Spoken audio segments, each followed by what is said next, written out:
Welcome.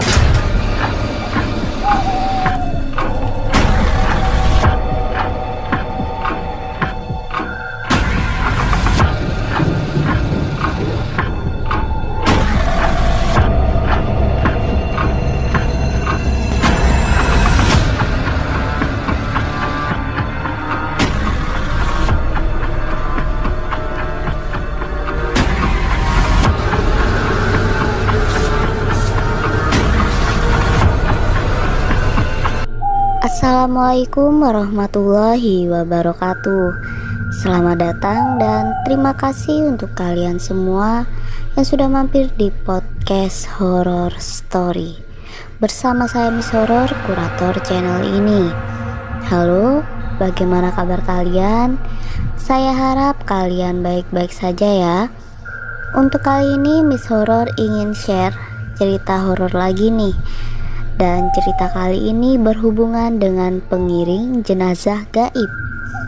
Untuk kalian yang penasaran, tetap stay di channel ini.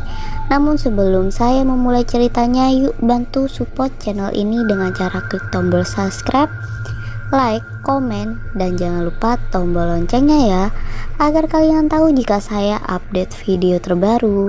Dan tanpa perlu menunggu lama lagi, yuk langsung ke ceritanya aja. Saya tinggal di daerah pegunungan, tepatnya di daerah Cipari.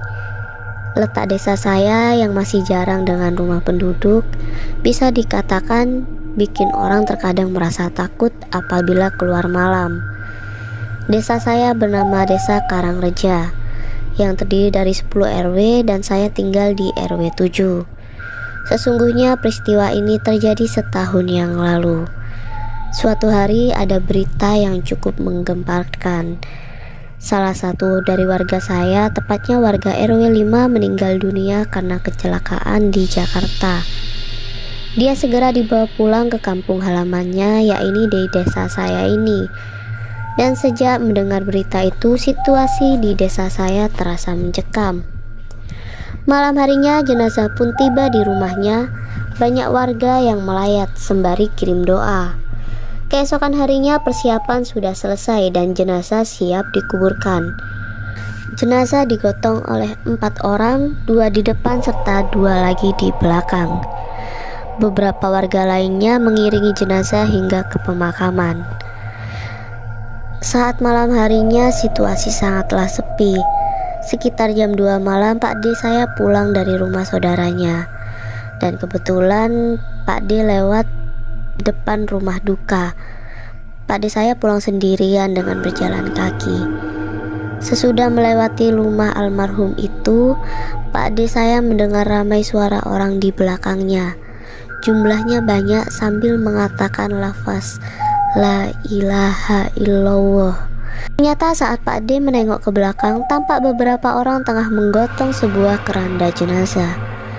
Pak D sempat bertanya kepada mereka, namun tidak ada seorang pun yang menjawabnya. Bahkan melirik pun tidak. Mereka hanya berjalan dengan pandangan lurus sambil terus membaca La ilaha illallah. Akhirnya Pak D pun melanjutkan perjalanan pulang dengan jantung yang berdebar kencang. Rasanya takut yang menemani beliau sangatlah memberatkan kakinya. Namun Pak D ingat bahwa kalau melihat peristiwa hantu pengiring jenazah, maka kita harus ikut mengantarkannya ke penghujung atau perbatasan desa.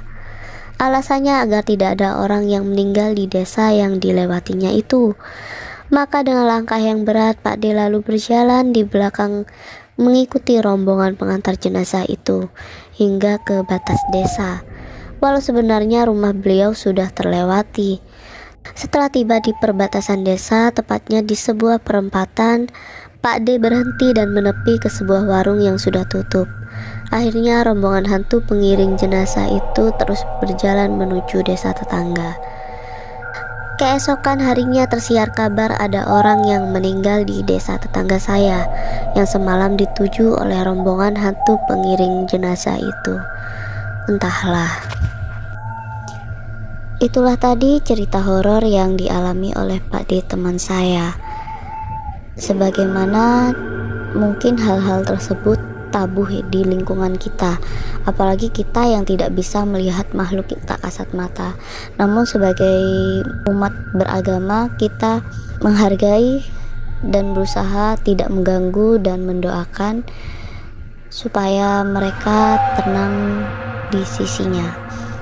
Saya akhiri, ikuti terus cerita-cerita horor di channel Miss Horor ya. Sampai jumpa di cerita horor selanjutnya. Terima kasih. Assalamualaikum.